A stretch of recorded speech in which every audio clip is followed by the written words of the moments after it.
Dream Interpretation by Natalie Cohen. So what are dreams? Dreams are a series of thoughts, images, and sensations occurring in a person's mind during sleep.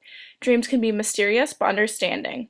The meaning of our dreams can be downright baffling. Everyone is different, so everyone will have a different dream.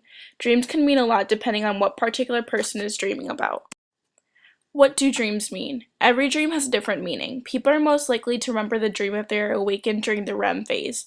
The average person has 3 to 5 dreams per night, but some may have up to 7 dreams in one night. Their dreams tend to last longer as the night progresses. During a full 8-hour sleep, most dreams occur in the typical 2 hours of REM. So why do we dream? Sigmund Freud said dreams are a lot like poetry. That's why we're hard to understand. Freud essentially called dreams those poems we tell ourselves at night in order to experience our unconscious wishes as dreams. Dreams allow us to be what we cannot be, and say what we cannot say in our more repressed daily lives. For example, if I'm in a dream that I won $1,000 to go shopping, it represents how much I really want to go, but have no way of obtaining that amount of money, so the only way I can get that money is in a dream. For Freud, every single dream was a picture of an unconscious wish. But people who had a boring dream or nightmares might feel something missing from that formulation. Lastly, why do we forget our dreams? We forget our dreams because they contain our repressed thoughts and wishes, so we shouldn't want to remember them anyway. Sigmund Freud. Freud began to analyze dreams in order to understand aspects of personality as they relate to pathology. He believes that nothing you do occurs by chance. Every action and thought is motivated by your unconscious at some level. In order to live in a civilized society, you have a tendency to hold back urges and repress our impulses.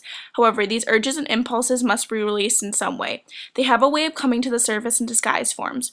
One way these urges and impulses are released is through your dreams. Because the content of the unconscious may be extremely disturbing or harmful, Freud believes that the unconscious expression itself is in symbolic language. According to Freud, the reason you struggle to remember your dream is because the superego is at work.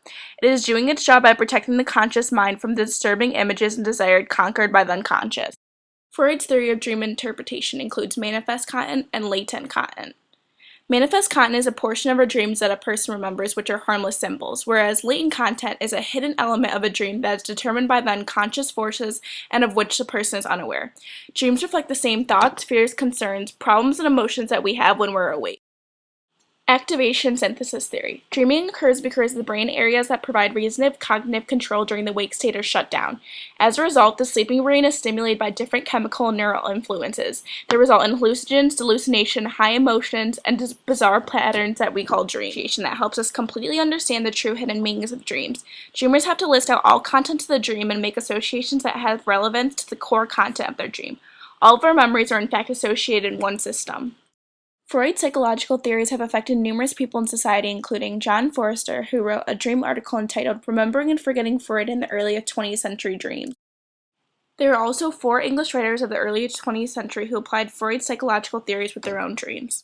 This includes Tom Hathaway Pear, who confirmed Freud's theory of condensation, displacement, symbolism, and secondary vision using interpretations of his own dreams.